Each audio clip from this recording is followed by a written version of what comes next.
Assalamualaikum warahmatullahi wabarakatuh.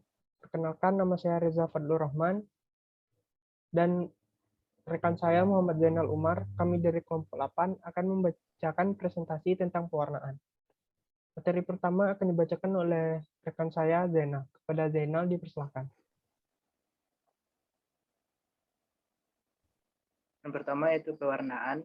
Pewarnaan merupakan suatu tahap dalam mikroteknik untuk mempertajam atau memperjelas berbagai elemen jaringan tumbuhan. Pewarnaan dilakukan dengan melihat karakteristik dari jaringan yang akan diamati. Tujuan dari pewarnaan jaringan tersebut adalah untuk mewarnai jaringan atau sel yang akan diamati, sehingga terjadi diferensiasi dan memudahkan untuk dibedakan. Pewarnaan itu sendiri dilakukan sesuai dengan karakteristik jaringan yang diamati dan juga sesuai dengan keperluan penelitian. Selanjutnya adalah secara umum, pewarnaan itu sendiri terbagi menjadi yang pertama pewarnaan vital. Pewarnaan vital adalah proses pewarnaan yang dilakukan pada jaringan dan sel yang akan diamati masih dalam keadaan hidup. Sel-sel yang masih hidup tersebut diharapkan mampu untuk menyerap warna maupun mengikat partikel-partikel zat warna. Dengan demikian, zat warna hendaknya tidak bersifat toksik bagi sel-sel tersebut. Yang kedua, pewarnaan non-vital dilakukan setelah jaringan dimatikan melalui fiksasi. Teknik ini merupakan teknik dan cara yang paling lazim digunakan, terutama pembuatan preparat atau sediaan praktikum bagi mahasiswa. Yang ketiga yaitu pewarnaan supravital. Pewarnaan supravital adalah pewarnaan yang sifatnya lebih khusus, misalnya pewarnaan organel sel. Pewarnaan jaringan tentu memerlukan zat warna yang digunakan untuk mewarnai jaringan. Zat warna adalah senyawa organik kompleks yang mempunyai kemampuan khusus untuk mewarnai bagian-bagian sel dan dapat dipertahankan di dalam jaringan sel.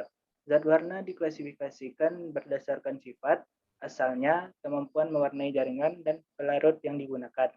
Yang pertama, berdasarkan asalnya, zat warna dibedakan menjadi zat warna alami yang diperoleh dan dari alami seperti hematosilin dan zat warna sintesis yang dibuat di pabrik seperti basic fuchsin.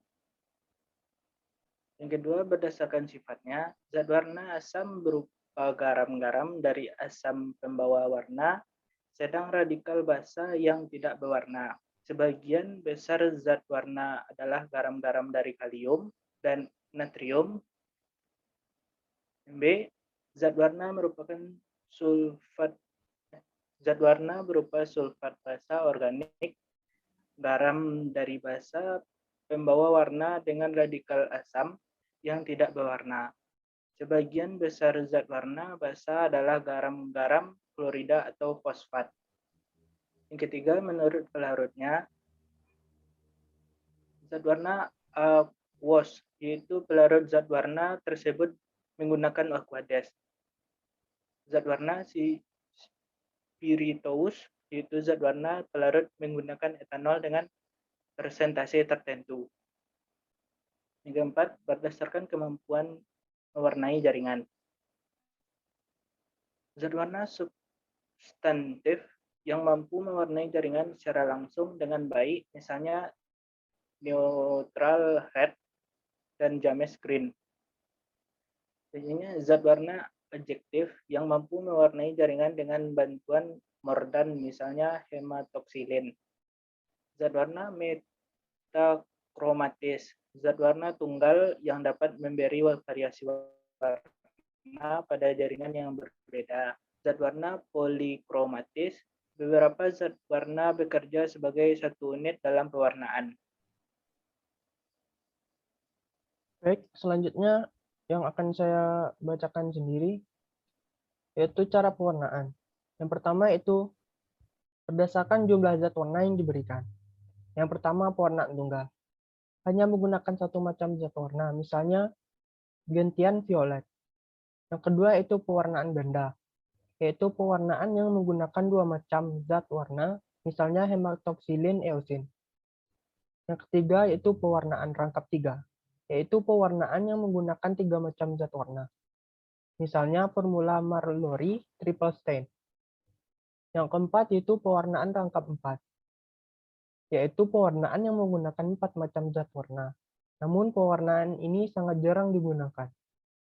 Selanjutnya berdasarkan pengaruh zat warna. Yang pertama, pewarnaan efektif, yaitu pewarnaan yang hanya mewarnai satu atau beberapa bagian jaringan. Misalnya toluidine blue. Yang kedua itu pewarna difus. Mewarnai seluruh jaringan hanya daya serapnya tidak sama. Misalnya eosin. Yang ketiga, yaitu berdasarkan pemberian zat warna. Yang pertama itu pewarnaan simultan. Merupakan pewarnaan dengan dua atau lebih macam zat warna yang dipakai bersama-sama. Misalnya larutan Mallory, yaitu anilin blue dan orange G. Yang kedua itu pewarnaan suksedan, yaitu pewarnaan dua atau lebih zat warna diberikan bergantian diselingi pencucian.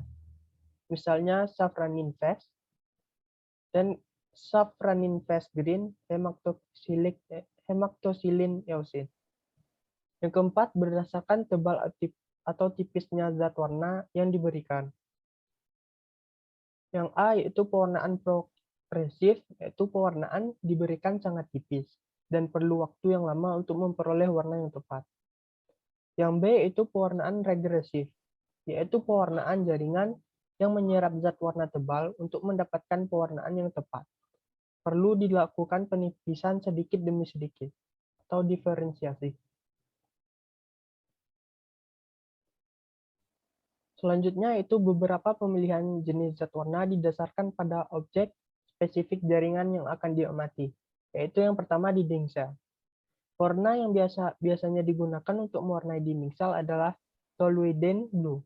Selain itu, terdapat sejumlah metode yang cepat dan sederhana yang digunakan untuk mewarnai komponen dinding sel seperti ruthenium red untuk mewarnai pektin, kalkofluor untuk mewarnai selulosa, fluorolusinol atau safranin untuk mewarnai lignin, dan anilin blue, rekorkinol blue atau astra blue untuk mewarnai kalose.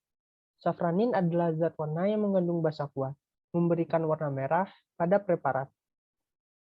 Beberapa kelemahan safranin adalah harganya yang mahal, mudah rusak, dan sulit dalam penyimpanan. Yang kedua itu karbohidrat dan bulir amilum. Karbohidrat total dapat diwarnai pada potongan jaringan menggunakan teknik pewarnaan PAS atau periodic acid shift. Metode klasik untuk mewarnai karbohidrat adalah menggunakan iodin atau potasium iodin. Yang ketiga, viabilitas sel. Terdapat beberapa metode pewarnaan untuk melihat viabilitas sel. Akan tetapi, yang paling sering digunakan adalah dua jenis fluorokrom, yaitu fluorescein diacetate atau FDA, dan propinom iodin. Kedua jenis pewarna tersebut digunakan untuk mendeteksi sel hidup atau sel mati pada jaringan maupun pada suspensi sel. Sel yang hidup akan terlihat berwarna hijau atau biru. Selanjutnya, mikroorganisme pada jaringan tumbuhan. Warna yang biasanya digunakan untuk melihat mikroorganisme pada jaringan tumbuhan adalah methyl blue atau thionin. Yang kelima, asam nukleat. DNA pada asam nukleus atau DNA pada nukleus, mitokondria, dan kloroplas dapat diwarnai menggunakan pewarna DAPI 4,6 diamidino 2-penilidol.